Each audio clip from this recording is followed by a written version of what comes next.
Muy buenos días amigos, bienvenidos a la Hora del Economista. El día de hoy me toca conducir la Hora del Economista gracias a David Reinaga, quien continuará en la próxima semana, no se preocupen. Así que el día de hoy nuestro entrevistado es el doctor Enrique Cornejo, economista, ex ministro de Transportes y Comunicaciones del Perú, ex ministro de Vivienda, Construcción y Saneamiento. El día de hoy trataremos el tema de la creación del Ministerio de Infraestructura, algo que está preocupando a muchos profesionales y muchas instancias en el Perú. Así es, todos nosotros queremos saber si es conveniente o no la creación de un ministerio más, en qué contexto si es conveniente, o qué es lo que se puede y debería hacer, qué es lo que debe hacer el Ejecutivo para mejorar la eficacia de la ejecución de las inversiones. Y basta que nosotros sabemos que la inversión pública y privada son fundamentales para el crecimiento del país. Síguenos por nuestras redes del Facebook, suscríbete, ¿no es cierto?, en nuestro canal de YouTube, comenta y comparte. Síguenos en la Hora del Economista. Y bien, ahora tenemos entonces al doctor Enrique Cornejo. Adelante, por favor. Bueno, en primer lugar, muy buenos días, señor decano. Buenos días a toda la teleaudiencia. Mis primeras palabras son para felicitar al Colegio de Economistas por estar presente. Creo que uno de los grandes problemas que tiene nuestro país y nuestra democracia es la pobre agenda política y pública que llena espacios muy grandes para temas intrascendentes al ciudadano, a la vida diaria, y no ocupa espacios importantes para los temas claves, que son justamente muchos de ellos vinculados a la gestión pública. Temas como seguridad ciudadana, como salud pública, como educación pública, temas como infraestructura, que es el tema que nos convoca ahora. De manera que felicitaciones porque el Colegio de Economistas y todos los colegios profesionales deben estar presentes en el debate, en la propuesta, porque entramos dentro de poco a una contienda electoral muy importante para el país y claramente espero que no ocurra en el 2021, donde hubieron muchos candidatos, pero muy pocas ideas. Y ahora tenemos muchos más candidatos y espero que hayan ideas. Hablando de muchos candidatos, doctor, y ahora con ayuda de la inteligencia artificial, hay una propuesta de nuestro comité especializado en economía digital e inteligencia artificial de filtrar a todos los candidatos, por más que existieran 1,000, 1,500, hacer un ranking para ver el grado de idoneidad de los candidatos. ¿Qué le parece esa propuesta? Me parece muy pertinente la propuesta. Yo también creo que los planes de gobierno que por ley tienen que presentarse, y espero que no sea a última hora, deberían filtrarse por la inteligencia artificial, primero para ver el coeficiente de copia o la similitud, como se llama en la prueba Turnitin. Segundo, para ver si están alineados a los planes nacionales de desarrollo, a los objetivos de la Agenda 2030 y a las 35 políticas de Estado del Acuerdo Nacional y a la propia Constitución. Y entonces ya ahí tendríamos un primer elemento muy interesante y la tecnología nos puede ayudar a abreviar este asunto y dárnoslo, como se dice, en bandeja para nuestro discernimiento. Así es, en ese sentido, los colegios profesionales tenemos que decir muchísimo y con el foro, con las actividades que venimos trabajando, siendo parte de la mesa técnica también, Colegio de Economistas de Lima, Colegio de Ingenieros de Lima, Colegio de Arquitectos y algunas universidades que estamos ya trabajando el tema de poner alguna agenda importante donde los colegios profesionales que tienen opinión técnica formal podamos hacer llegar a las autoridades propuestas interesantes que son el fruto de estos debates, justamente. Eso es lo que tienen que hacer, eso es lo que han debido hacer hace mucho tiempo y por eso me felicito de estar aquí. Hay otros colegios también que están empezando a generar debates. Creo que al Colegio de Abogados le corresponde un papel protagónico, ¿no?, en muchos temas que tienen que ver con la institucionalidad, la democracia y digamos, la garantía de las libertades, que es fundamental en un proceso, en un Estado de Derecho.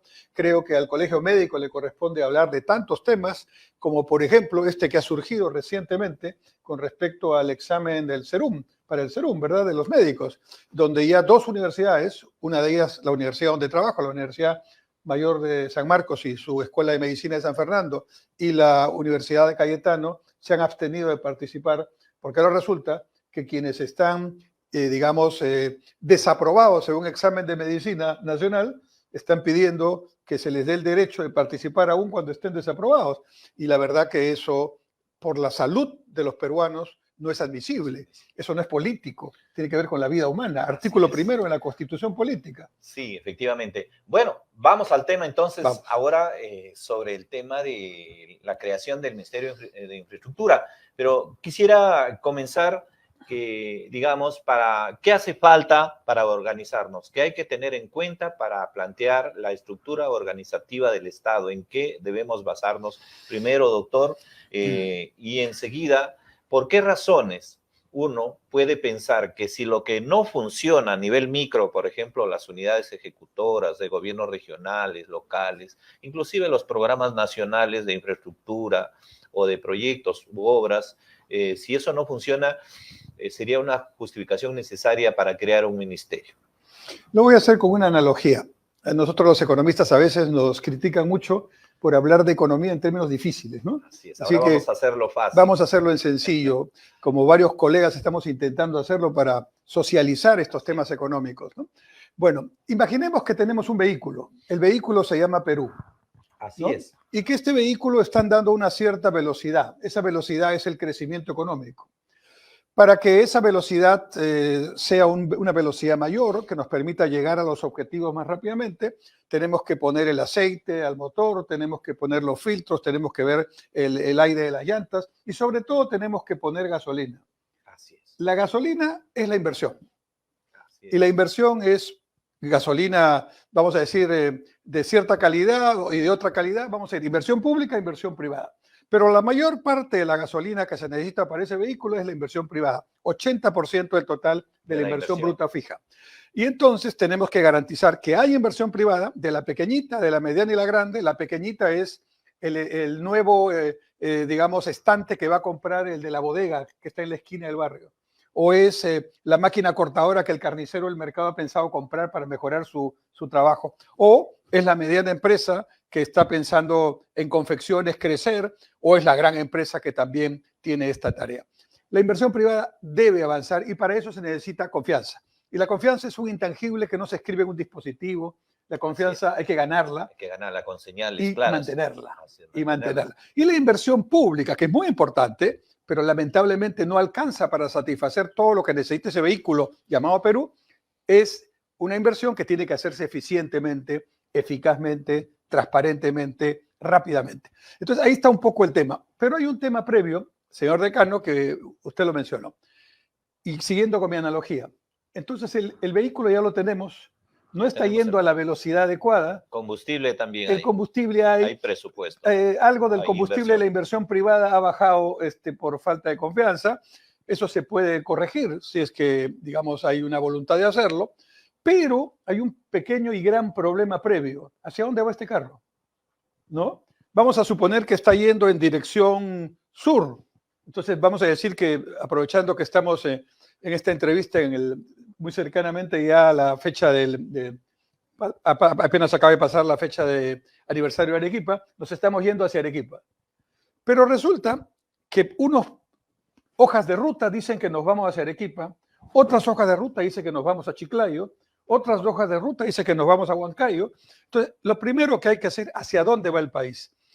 Eso quiere decir, doctor, que primero hay que fijar los objetivos. Pero por supuesto. Si no, no tiene sentido organizarse. Claro, es como si dijéramos, hablando del Ministerio de Infraestructura, vamos a cambiar de motor, vamos a cambiar de asientos, pero ¿cuál es el rumbo? Ese es lo principal, ¿no? Y allí estamos fallando. Hay papeles, hay documentos, hay un plan para el 2050 que dice un rumbo, hay un plan nacional de infraestructura para la competitividad que marca un rumbo, hay planes del Ministerio de Economía y Finanzas trianuales y bianuales que marcan un rumbo, hay planes sectoriales como el del Ministerio de Comercio Exterior y Turismo que marcan un rumbo, pero ¿cuál es el rumbo? Y ahora viene el megapuerto Chancay que nos hace pensar y remecer si realmente estamos en el rumbo correcto. Y entonces viene un proyecto que, si bien es cierto, en su origen fue una iniciativa peruana, un ingeniero, un marino Ribaudo, el almirante Ribaudo, ¿no es cierto?, que luego se junta con una minera peruana, Minera Volcan, y luego, digamos, empatan esta idea con una estrategia china, que es la estrategia de la nueva ruta de la seda, que está desarrollando infraestructura en todo el mundo. Entonces, bienvenida a esta iniciativa, pero ¿en qué nos beneficia a nosotros? Nos beneficia, solo por tener el puerto, en convertirnos en un hub regional, pero podría beneficiarnos por 10 si nosotros tuviéramos un plan donde esa sinergia de este megaproyecto, que es importantísimo, impulse, ¿no es cierto? Impulsa una estrategia que ya estamos desarrollando nosotros.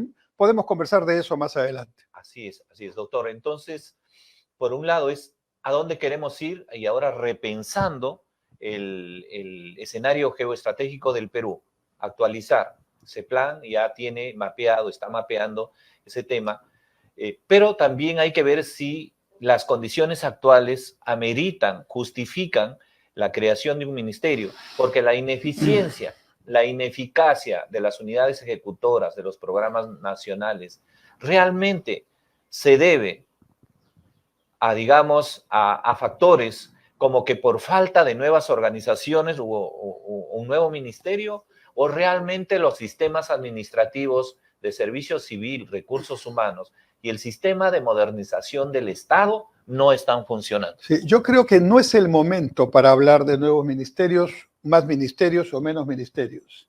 Es el momento para hablar cómo estamos y cómo lo estamos haciendo y cuáles son los temas que hay que mejorar. Y encontrados esos temas que hay que mejorar, por ejemplo, los sistemas administrativos, ¿no? Entonces veremos qué marco institucional es el más adecuado para desarrollarlos ya con mejoras. Por ejemplo, existe un sistema muy importante que se llama Servir, que ha formado profesionales o ha calificado, ha filtrado profesionales que están capacitados para gerenciar a un alto nivel la gestión pública en el Perú. Muy bien. Sin embargo, si usted pregunta a Servir, ¿cuántos de esos calificados están sirviendo para hacer, digamos, el tema consecuente en términos lingüísticos? Muy pocos. Y entonces tenemos una gran capacidad humana no utilizada y gobiernos subnacionales, regionales y municipales que tienen carencia de estos recursos humanos de gestión importante. ¿Por qué no los quieren llamar? Porque tenemos que superar un problema que ocurre en el gobierno municipal, en el gobierno regional, lamentablemente también últimamente en el gobierno nacional, y es que se ponen a personas que no están preparadas para los cargos correspondientes. Así es, doctor, y la alta rotación, especialmente de los profesionales u operadores del Sistema Nacional de Inversión Pública o del INVIERTP, la altísima rotación deja sin fundamento la continuidad de las labores. La gestión del conocimiento no se ve todavía en el Estado, es decir, denotamos una ausencia de un liderazgo de parte del sistema de modernización del Estado. Entonces la pregunta que podríamos hacernos siguiendo la lógica de esta conversación es, ¿esta carencia de un capital humano que esté en condiciones y perfiles adecuados para desarrollar esta gestión se va a solucionar con un ministerio? Mi respuesta es no. ¿No? Mi respuesta es no. Así es. Pero no solamente eso, fíjese, para desarrollar un sistema se requieren reglas claras y propuestas. Se requiere que el sistema de modernización del Estado marque la pauta organizacional a nivel nacional, gobierno nacional, gobiernos locales. Y no solamente marque la pauta organizacional, sino también del flujo, de los sistemas de calidad de gestión, de los servicios. En el Estado peruano hay 4 regímenes laborales, 4, y un buen porcentaje de profesionales, por ejemplo, médicos, que tienen que trabajar en el sistema de salud pública, en hospitales, centros de salud, no caben en ninguno de los 4. Y hoy día trabajan ni siquiera con contratos, trabajan por servicio. En otras palabras, es como si le vendieran papel al hospital, ¿no? Y eso es una situación inadmisible. Entonces tenemos situaciones de este tipo en extremo absolutamente ineficientes y por supuesto poco dignas para el trabajo de estos profesionales, porque no solo son médicos, son enfermeras, en fin, sino también tenemos un sistema en el que los gobiernos subnacionales, y aquí hay que hacer una autocrítica muy seria, todos debemos pensar en esto, a veces ponemos a personas en ciertos cargos que son los que nos ayudaron en la campaña. Así es. Como, digamos, recompensa o agradecimiento, vamos a decirle así. Compromiso de quienes me ayudaron en la campaña, entonces terminan de gerentes de inversión. Pero no a puestos claves, doctor. Por supuesto que no. Claro, pero eso ocurre. pero eso ocurre, ¿no? Y entonces tenemos una situación de altísima rotación porque además, como son personas que no son de carrera, luego el siguiente alcalde o el siguiente gobernador los va sacando y vamos perdiendo también una capacitación que se ha desarrollado con esas personas, las de carrera me refiero, que no tienen esta posibilidad. Y así como hablamos del sistema de gestión de recursos humanos, podemos hablar del sistema de administración financiera, el sistema de planeamiento estratégico, el sistema de control. Todos son sistemas que tienen que coordinar, concatenarse, ¿no? Y ese es un Estado eficiente, o debería serlo, pero el Estado nuestro es un Estado disfuncional, en el sentido estricto de la palabra, no está cumpliendo sus funciones. ¿Cuáles son las funciones del Estado? Proveer de bienes públicos. No, primero, en el siguiente orden, darle el rumbo. En 1822, el primer Congreso Constituyente de la flamante República Peruana, ¿no? Se creó una visión de largo plazo. Vamos a acordarnos todos porque lo hemos estudiado. Bueno, mi generación lo estudió en el colegio, no sé si los actuales chicos lo estudiarán. Firme y feliz por la unión. Era el lema del Perú. Era el sueño fundacional hecho realidad. Con la República vamos a dejar de ser pobres, vamos a dejar de ser subdesarrollados, vamos a dejar de ser colonizados y vamos a progresar. Y fue un sueño fundacional que lamentablemente no tuvo un correlato que llenara las expectativas de aquel momento. Pero había un sueño, ¿no? Firme y feliz por la unión. Incluso para los interesados hay una medalla, perdón, hay una moneda que tiene este lema. Hoy día, ¿cuál es el lema del Perú? Yo propongo uno, pero es mi propuesta y tendría que ser una propuesta discutida y consensuada. Yo creo que la visión del Perú en estos tiempos es en este orden.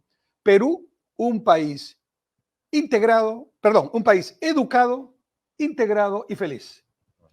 ¿Por qué educado? En primer lugar, porque sin educación, buena parte de los temas que estamos conversando son producto de esa educación de baja calidad que hoy lamentablemente tenemos.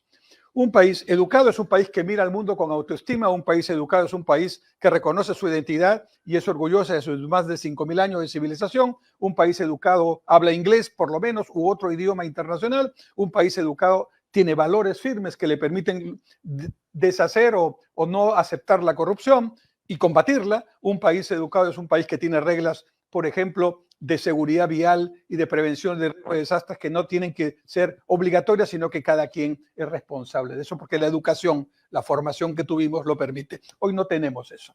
Un país educado e integrado, porque no es posible que en el siglo XXI, estimado decano, tengamos una provincia en Ucayali, en Purús, una provincia que está físicamente aislada del territorio peruano, rodeada por el Manu, no se puede llegar por río, no se puede llegar por carretera, solo se puede llegar por vía aérea y hay un aeródromo muy precario allí. La pregunta es, ¿los habitantes de Purús son menos peruanos que los demás? De ninguna manera. Y ellos, sin embargo, se educan en colegios brasileros, tienen su atención de salud pública en sistemas de salud brasileros. Es decir, el país vecino educa y atiende mejor a nuestra población. Y entonces eso no puede ser. En el siglo XXI no podemos mantener un Perú desintegrado. Y ahí viene la infraestructura. Y finalmente feliz, porque si tenemos una buena educación y una buena integración física, lo demás viene por, digamos, decantación, viene por naturaleza absolutamente. Por ejemplo, si estuviéramos ordenados en ese esquema y viene el puerto de Chancay, entonces tendríamos ya articulado todo lo que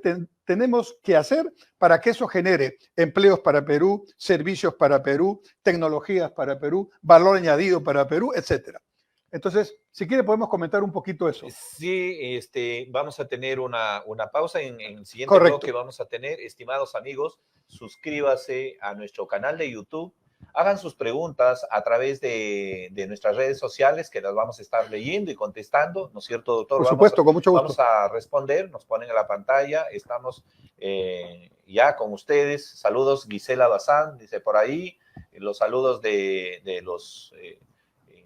los televidentes, digo, muy bien, dice Mario Espinosa, Loli, ¿qué tal? ¿Cómo estás, Mario? Preguntas para el doctor. Aquí vamos a poder hablar enseguida, detallar un poco más acerca de qué pasa con la gestión de la inversión pública. ¿Se debe a liderazgos? ¿Se debe a que hay que organizarse de otra manera? ¿Cómo mejoramos? ¿no es cierto?, cuando se devuelven los presupuestos de inversión pública todos los años. Los gobiernos locales no gestionaron el 100% de su inversión. El año pasado 40%. Tampoco. El gobierno nacional, ¿qué hacemos? Obviamente hay un diagnóstico claro ahí que lo vamos a comentar más adelante. ¿Y qué pasaría y cómo debemos organizarnos? ¿Qué tipo de infraestructura es la que debemos apuntar como país? Ahora con un punto de inflexión muy importante, el megapuerto Chancay. Hemos dicho en el foro de que hay oportunidades enormes si es que sabemos aprovechar y organizarnos de hoy en adelante. Regresamos enseguida. Ya estamos de vuelta en la hora del economista. Estamos conversando con el doctor Enrique Cornejo y el tema de hoy es la creación del Ministerio de Infraestructura. Tengo aquí el proyecto y la norma dice este ministerio que contaría con 2 viceministerios, el Viceministerio de Política y Estrategia en Infraestructura y el Viceministerio de Gestión de Infraestructura y Servicios. ¿Cómo lo ve, doctor? A ver, tal como está planteado el proyecto, entonces quisiera que los autores del proyecto me expliquen cómo el Ministerio de Transportes, yo he sido ministro de Transportes, va a diseñar las políticas de transporte y este otro ministerio va a diseñar las políticas de infraestructura de transporte, porque dice un viceministerio para diseño de políticas, ¿no? ¿Qué necesitamos? ¿Alguien que diseñe política de transporte? Si es así, entonces la solución es fusionemos varios ministerios, juntarlos, ¿no? Por ejemplo, transportes, vivienda y tal vez otro, y hagamos un gran ministerio, como es, por ejemplo, el Ministerio de Fomento de Obras Públicas de Chile, o como lo fue el Ministerio de Fomento de Obras Públicas creado por Piérola y cerrado por el general Velasco, que ya lo hemos tenido en el Perú. Entonces, no estamos inventando la rueda, ¿verdad?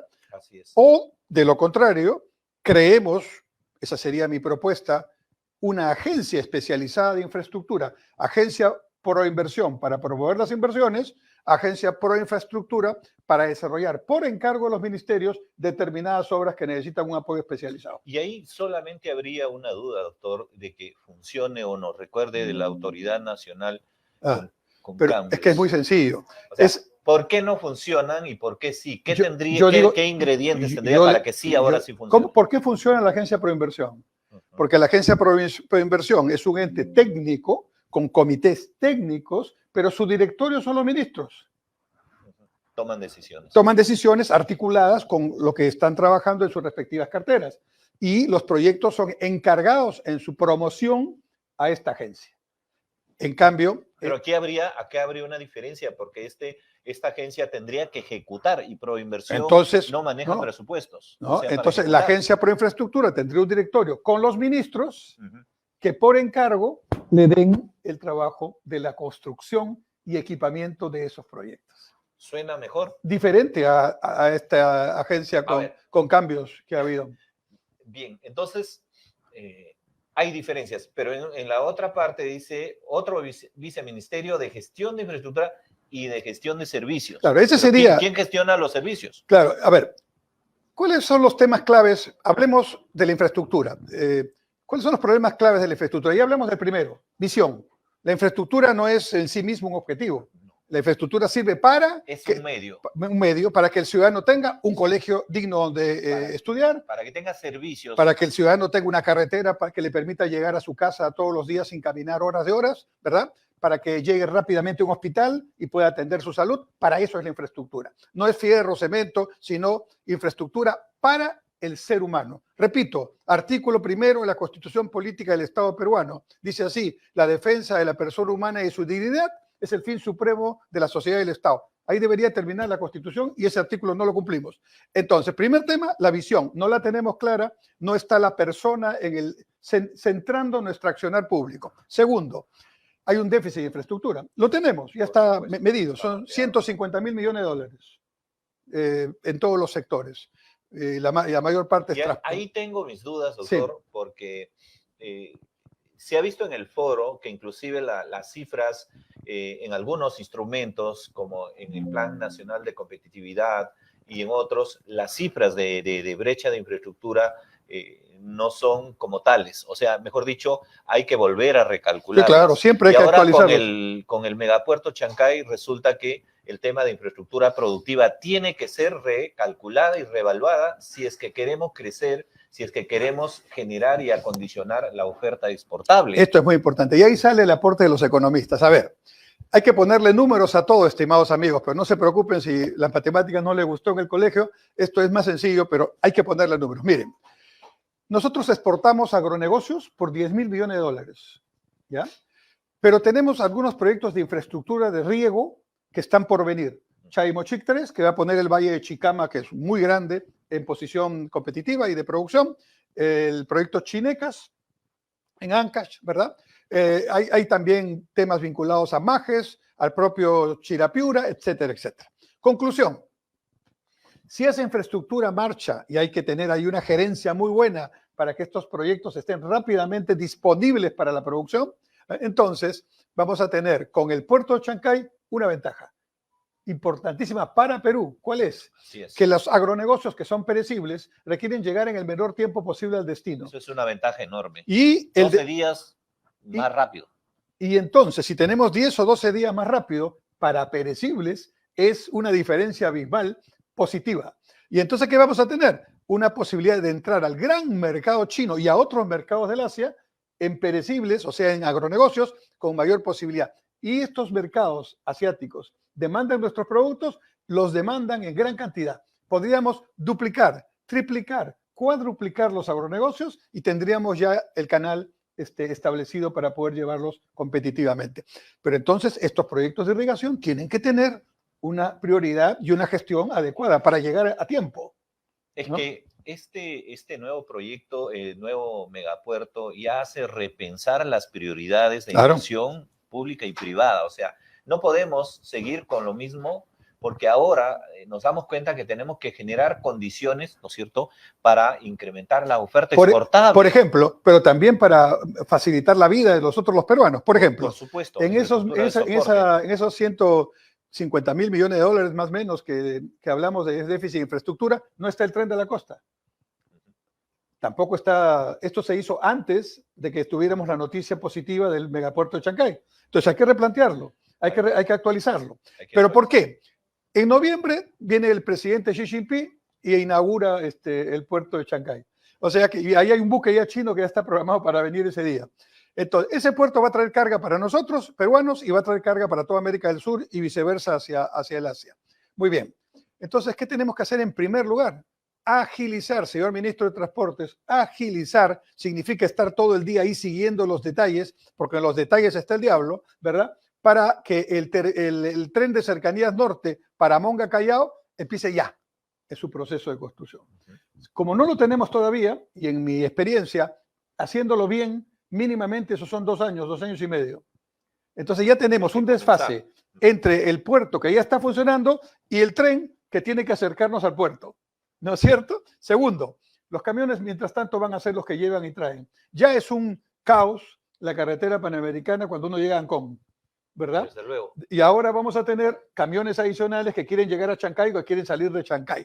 Camiones no solo nuestros, va a venir carga boliviana, carga paraguaya, carga argentina, carga colombiana, de todos los países, y por supuesto vendrá carga brasilera también. Como no hay un tren transversal, encontrará la manera de venir. Y todos esos camiones adicionales van a hacer mucho más complicado el tráfico para nosotros en ese trayecto en Panamericana Norte. Doctor, ahí hay una controversia en punto de algunos economistas que hemos estado discutiendo. ¿Le hacemos la vida más fácil a los países vecinos para cobrarle un canon aduanero o promovemos prioritariamente el desarrollo de la infraestructura de nuestro propio país? Eso es lo que hemos estado discutiendo en la mesa técnica y definitivamente los colegios profesionales dicen, bueno, es bueno que exista servicios de soporte para lo que se desarrolla, carreteras, todo lo que se necesita para que en relación al desarrollo de la agroexportación, de la exportación en general, que se generen condiciones, pero no nos olvidemos de plantar las bases del desarrollo económico con enfoque territorial que genera más capacidad de oferta y solo eso nos va a ayudar profundamente a los peruanos, porque si no, nos conformaremos nuevamente con la histórica oportunidad que tuvo el Perú en varias veces. Sí. Yo creo que, miren lo que les voy a decir, yo creo que en la historia de la República del Perú, que es apenas un pedacito de la historia peruana. La historia republicana tiene 203 años, 203 años, pero la historia del Perú tiene 5.000 años.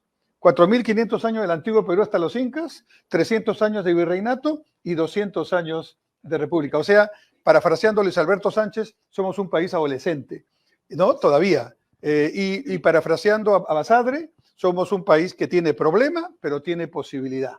Entonces, aquí la posibilidad es el puerto de Chancay. El problema es lo que estamos comentando. Entonces, ¿qué hay que hacer? Yo no soy partidario agricultura o minería. Agricultura y minería. Miremos Australia, miremos Canadá.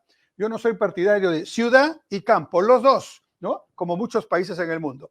Yo no soy partidario entonces de mercado interno versus mercado externo, los dos articulados. Complementados. Entonces, si nosotros estamos viendo que necesitamos un tren de cercanía, el tren de cercanía fundamentalmente va a ser para nosotros, para los peruanos, pero también el anillo vial periférico que ya se licitó, que va a ser el corredor camionero entre el Callao y Lurín, va a facilitar tremendamente la vida al entrar y salir de Lima. También el parque logístico que se está pensando en la misma zona, ¿no? Y probablemente algún otro en Ancón, aunque le faltan servicios básicos, como se dijo en el foro, ¿no? Tenemos un parque industrial, pero que es terreno. No hay agua, desagüe, no hay energía, no hay lo básico para poder tener un parque tecnológico.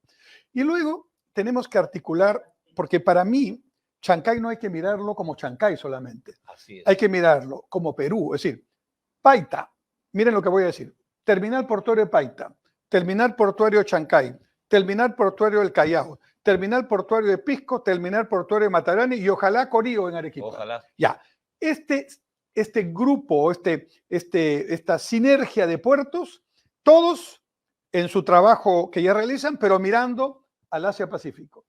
Aeropuerto Internacional Jorge Chávez, modernizado, en diciembre termina la modernización y por supuesto hub ya aéreo. Aeropuerto Chiclayo alterno, aeropuerto de Pisco. Se incluyen dentro de este tema. Ahí faltan los trenes. El tren de la costa, que hay que empezar a hacerlo por tramos. Un tramo es el tren de cercanías norte, el otro tramo es el tren de cercanías sur y Calima, el otro tramo es la modernización del ferrocarril central y ya vamos articulando todo. Avanzar más rápidamente en la línea del metro. Tenemos una funcionando, otra en proceso y lento. El último dato que nos han dado es que el 2026 se inaugura, el 2028 se inaugura, ¿no? Entonces, mucho tiempo. En mi experiencia, las obras se pueden hacer por lo menos en la mitad del tiempo que se están haciendo, pero requieren que los señores ministros estén ahí en la obra, Doctor, haciendo el seguimiento.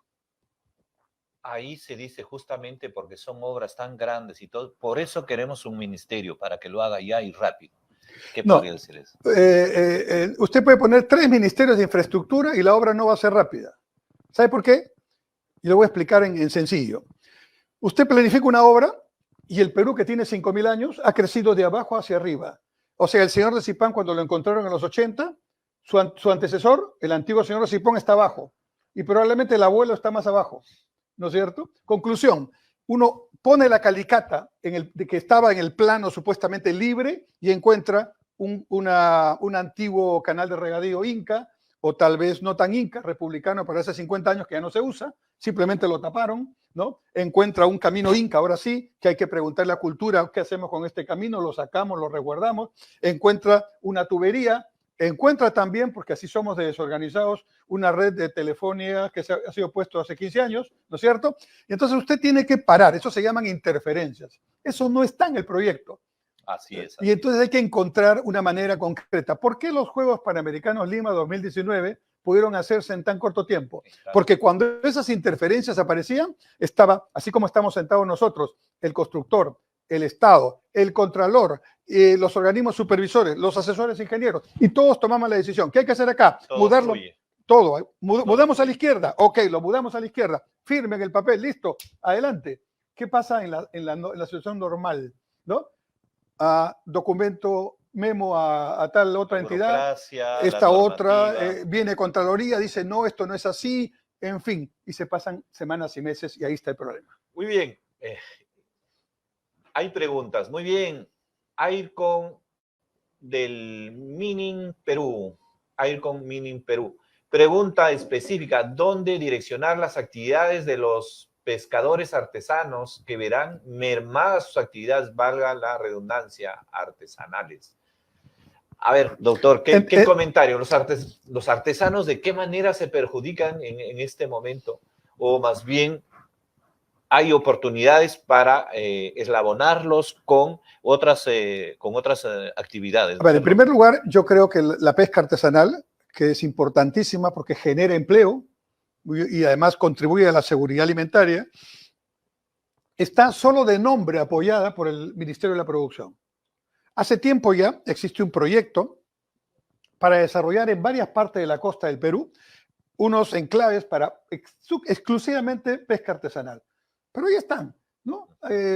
Seguramente se siguen discutiendo en debates, pero no se trabaja eso. El Estado tiene que aportar esos proyectos para que los pescadores artesanales encuentren una manera más eficiente, más segura de desarrollar su tarea, que no la hacen los buques que convierten el pez para la harina, ¿verdad? La anchoveta para la harina, que es otro tema, pero este es el alimento para nosotros los peruanos. Justamente, ¿no? Cuando este dinamismo de los puertos, más gente, más volumen, más actividad, pues la compra de sus productos se van a ver beneficiados. Por ejemplo, el caso del Callao que lo conozco muy bien. El caso del Callao tiene Muelle Sur, que no había nada ahí, Muelle Norte, que sí existía, el Muelle 5, ¿no? Y la pesca artesanal está al costadito.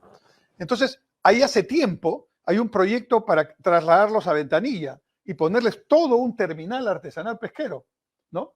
Pero, digamos, las dificultades están en que muchos de ellos, y tienen razón, viven cerca de la zona donde ahora trabajan.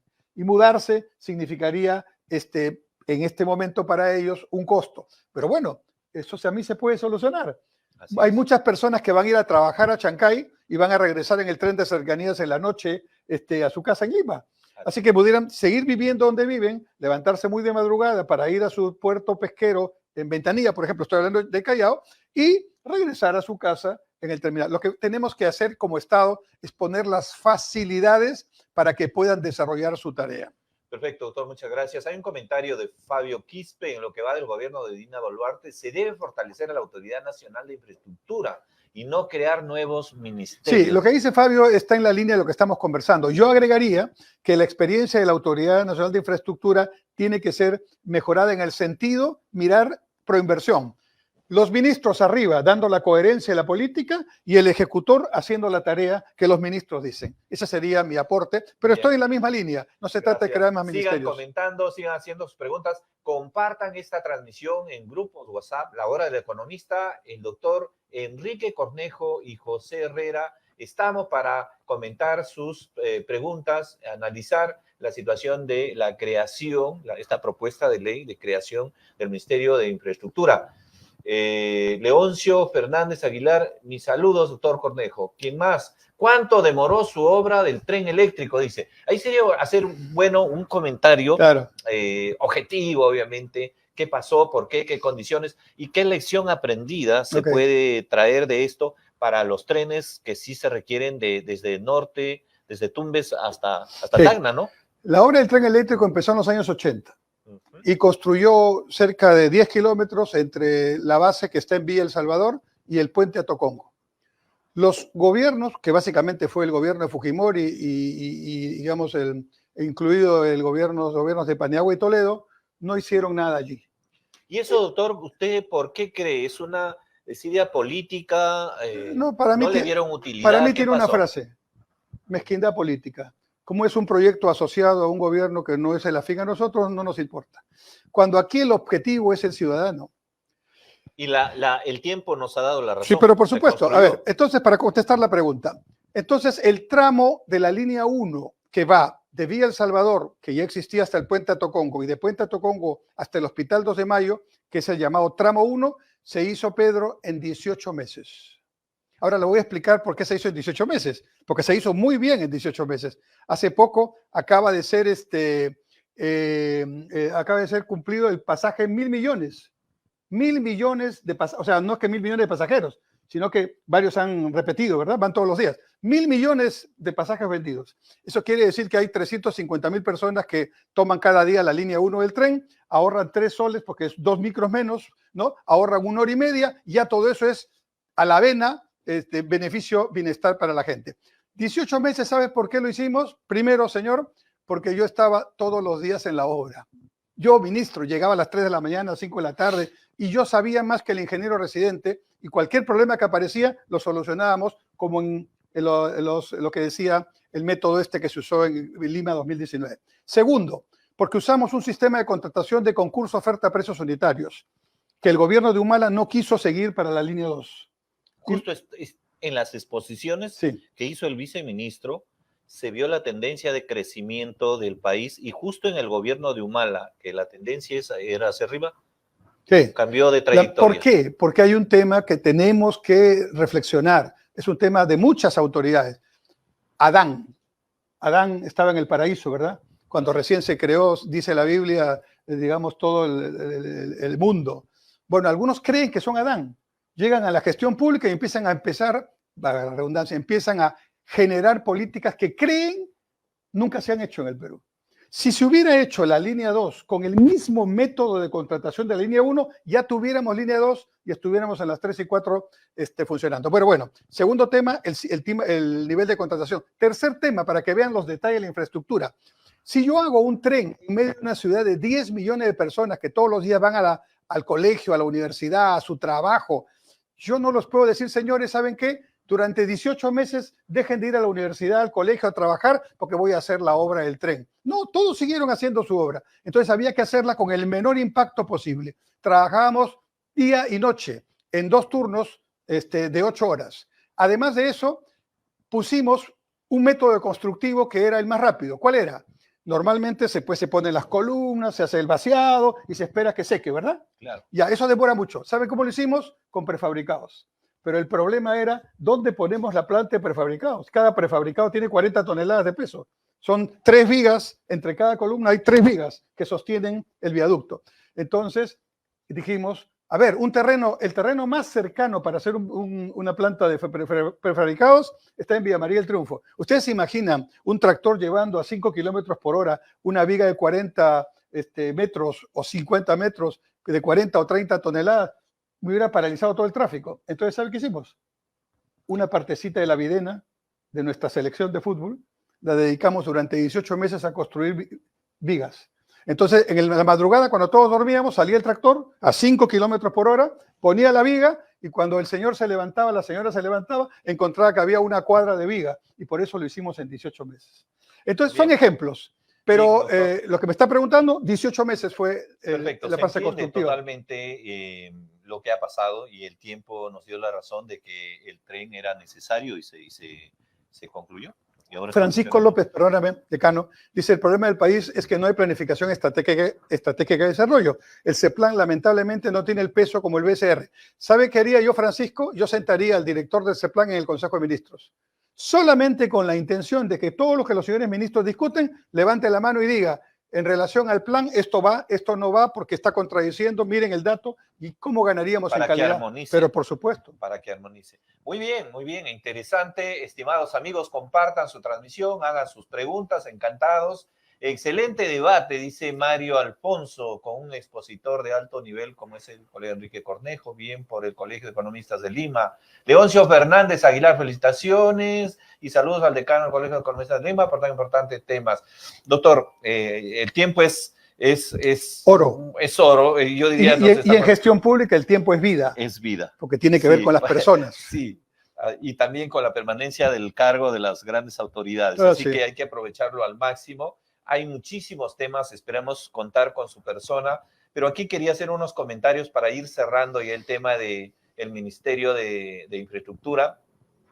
Se menciona una serie de programas nacionales que deberían ser fusionados dentro del Ministerio de Infraestructura, PRONIS de Salud, ¿no es cierto?, PCI de Agricultura, Agrorural, OEDI, ANIN, PRONIET del Ministerio de Educación, así.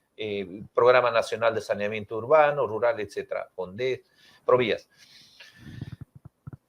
Eso, ¿qué riesgos traería el hecho de contar con un Ministerio de Infraestructura? Y imaginemos que efectivamente se crea. ¿Cuáles son los riesgos que hay que advertir desde ya?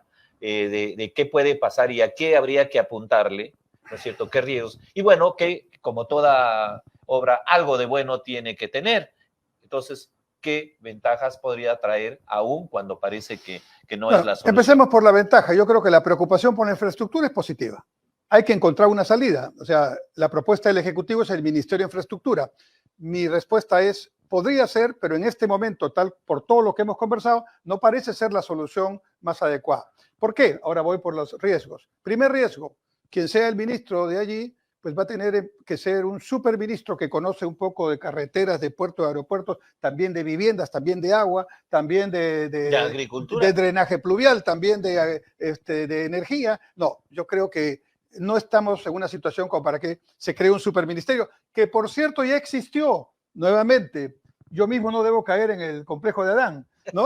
Hubo en el Perú en la década de los 80, perdón, de los 70, un ministerio, revisen por favor, estimados amigos, Ministerio de, escuchen, Industria, Comercio Exterior, Turismo, Integración, que es lo que quieren hacer fusionando producción con Micetur. Error terrible sería. Ahí sí lo digo con subrayado con mayúsculas. Ya había un Ministerio de Fomento de Obras Públicas. ¿Saben dónde funcionaba? En lo que hoy es el museo de la ciudad de Lima, allí en el Paseo Colón. Ahí está ese bonito edificio. Ahí funcionaba el Ministerio de Fomento de Obras Públicas. Lo fundó Nicolás de Piérola y lo cerró el presidente Velasco Alvarado en la dictadura militar en los años 70. Entonces, miremos primero cómo ha funcionado eso, por qué lo cerraron, si estuvo bien, si estuvo mal, analicemos costo-beneficio y tomemos una decisión. Entonces, un riesgo es que haya un superpoder y que no haya una capacidad para justamente resolver los problemas que hemos dicho, que son celeridad, transparencia y cercanía al ciudadano. Otro riesgo importante, que ya lo hemos dicho, o sea que el ministro de Transporte va a dar las políticas de transporte y el ministro de Infraestructura va a dar la política de infraestructura en transporte. Explíquenme en qué consiste la diferencia. ¿Cómo se condice? ¿Cómo se condice o sea, eso? ¿No? Claramente, además de no interferirse, ¿no? Claro, el ministro de Transporte dice yo quiero el tren de la costa. El ministro de Infraestructura y Transporte dice no, no va el tren de la costa. Ahí va a haber conflictos. Claro. Y el tercer riesgo, siempre existe, es que por resolver el problema de esta manera, en realidad creemos una burocracia, porque hay dos viceministerios, los dos necesitan secretarías, direcciones, y después vienen las agencias que construyen. Entonces vamos a crear una superposición burocrática. Bueno, revisemos esto. Si queremos un ministerio nuevo, pensemos más bien en fusionar antes que en crear más instituciones. Y de repente en el camino, mientras eso lo pensamos, creamos una agencia especializada con los ministros en el directorio. Y eso podría ayudar. Y ojo, lo urgente y más importante no son las megaobras, que finalmente están en problemas porque hay un problema en el gobierno nacional ahora, en la ejecución. Lo fundamental en infraestructura es la pequeña infraestructura del distrito X, del distrito Y, del gobierno regional tal que, como bien dijo el decano el año pasado, solo ejecutaron el 40% de su presupuesto. ¿Cómo ayudamos ahí? ¿El Ministerio de Infraestructura lo va a ayudar? No está pensado para eso. No está pensado. No está pensado para eso. Lo pequeño no se resuelve para nada. Está pensado en los megaproyectos. En los megaproyectos. Pero déjeme decir, doctor, ahí avisoro también dos riesgos muy peligrosos, se puede decir. El hecho de que siendo tan atractivo las megaobras se ha tomado por la corrupción, alcance fuertemente ahí, y usted sabe que la corrupción no termina en obras de calidad, sino en obras de problemáticas. Y justamente lo que hay que hacer es dificultarle la vida al corrupto, al que pretende hacer corrupción. Por supuesto. Y no facilitarle, ¿no? Y en ese sentido, yo creo que más bien otras son las tareas inmediatas que hay que hacer. Por ejemplo, acaba de salir una ley de contrataciones del Estado. Entonces, yo sugiero que el foro haga como el Colegio de Ingenieros ambos y veamos, veamos ese tema, porque ahí está el tema, ¿no? A ver, por ejemplo, si un concurso público tiene un solo postor, ya tenemos un problema, ¿no? Si un concurso público tiene, digamos, algunas facilidades de fast track, como se dice en inglés, de carril rápido para algún postor, evidentemente eso puede ser un problema. Entonces, ¿qué tanto la nueva ley de contrataciones nos ayuda en este asunto? Mientras tanto, yo creo que hay que poner algunos asuntos concretos. Todo contrato de infraestructura, todo contrato de concesión o de obra pública debe tener una cláusula de probidad. Si es que se encuentran elementos sustantivos de que pudiera haber una acción de corrupción, el Estado debe tener la capacidad de volver a contratar con otro independientemente de la judicialización de las investigaciones que se hagan, para que no pase lo que pasa con el gasoducto sur peruano, que seguimos esperando que funcione, pero está paralizado y vamos a perder probablemente en el CIADI ese arbitraje y le va a costar. ¿Por qué? Porque el contrato, digamos, no se está cumpliendo. Igual, el tema de los peajes en Lima. Probablemente vamos a perder los arbitrajes porque el contrato es un contrato que debió revisarse con un criterio de cofinanciamiento. Muy bien, estimados amigos, ha sido muy interesante. Déjenme decirles que algunas cosas que nosotros como economistas y como colegio también advertimos otro riesgo de que probablemente, digamos, siendo un mega ministerio, digamos que las autoridades que ocupan ese cargo sean especialistas de cierto tipo de sector. Por ejemplo, imaginemos que el ministerio entran los ingenieros que son especialistas en carreteras o en infraestructura educativa y priorizan por su visión y experiencia ese tipo de infraestructuras. Y entonces dejen o probablemente dejen de lado a las otras infraestructuras que se vinculan con la función agro, con la función producción, con la función industria, con otras funciones, y eso se evidencia ahora en gobiernos regionales, en gobiernos locales. Por ejemplo, donde hay una gerencia de obras y no hay otra unidad ejecutora, normalmente se ven obras de fierro y cemento, no necesariamente proyectos productivos y otros. Y entonces, ahora viéndose la necesidad de la implementación del megapuerto Chancay, no solamente se requiere infraestructura de soporte, que son carreteras, hospitales, entidades educativas y otros servicios, sino infraestructura productiva en su máxima extensión. Doctor, sus palabras finales porque esto no termina acá, no termina. Estamos comenzando. Adelante, por favor, despidiéndose de la audiencia. Ahí están nuestros buenos comentarios, compartan, por favor. Doctor. En el caso de la infraestructura y su vinculación con el desarrollo, el orden de los factores sí altera el producto. Así es. Lo primero que tenemos que hacer es mirar hacia dónde vamos. Ejemplo muy concreto. El puerto del Callao, el puerto de Chancay, nos dan ya cifras concretas. Vamos a tener una carga determinada. Ya la tenemos en parte y la vamos a tener en número mayor. ¿Dónde está la infraestructura necesaria para habilitar eso? No para facilitar la vida a los que van a usar el puerto, sino para nosotros los peruanos y nuestro desarrollo.